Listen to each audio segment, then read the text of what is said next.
অসমত সঁচাকৈ জুবিন যুগ বৈ আহিছে। আগতে বানপানী হলে জুবিন গাৰ্গ ওলাই আহিছিল আৰু বৰ্তমান জুবিন যুগৰ মানৱ ওলাই আহিল।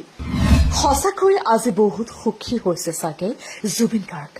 মৌলানা বদৰুদ্দিন আজমল, মৌলানা মুস্তাক আনৱাৰকে ধৰি অসংখ্য হিন্দু মুছলমানে আজি জুবিন গাৰ্গে কৈ যোৱা মানৱ ধৰ্ম পালন কৰা দেখা গৈছে।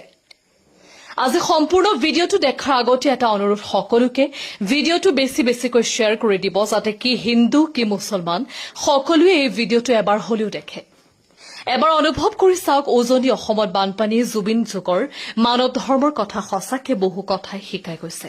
হিন্দু মানুহৰ বিপদ আহিলে মুছলমান আগুৱাই গৈছে আৰু মুছলমানৰ বিপদ আহিলে হিন্দু মানুহ আগুৱাই গৈছে।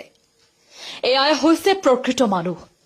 মিয়া মুছলমান কৈ চিঞৰি দুটা ভাগ কৰা জন মানুহ নে মৌলানা বদৰুদ্দিন আজমল আৰু মৌলানা মুস্তাক আনৱাৰ প্ৰকৃত মানুহ।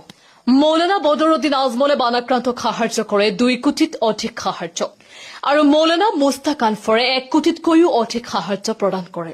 পিছে মানৱদৰদী দুজনক কিমান দিন মনত ৰাখিব পাৰিব উজনি অসমবাসীয়ে, এয়া কিন্তু পৰৱৰ্তী সময়ত হ'ব লক্ষণীয়। এইবাৰ মৌলানা বদৰুদ্দিন আজমল আৰু মৌলানা মুস্তাক আনৱাৰে নহয়, দিল্লীৰ পৰা আন এজন মুছলমান লোক কৰিলে বৃহৎ সাহায্য। নিজৰ দোকানত যিমান কাপোৰ আছিল সম্পূৰ্ণ কাপোৰ সাহায্য হিচাপে আগবঢ়ালে উজনিৰ বানাক্ৰান্ত ৰাইজৰ বাবে।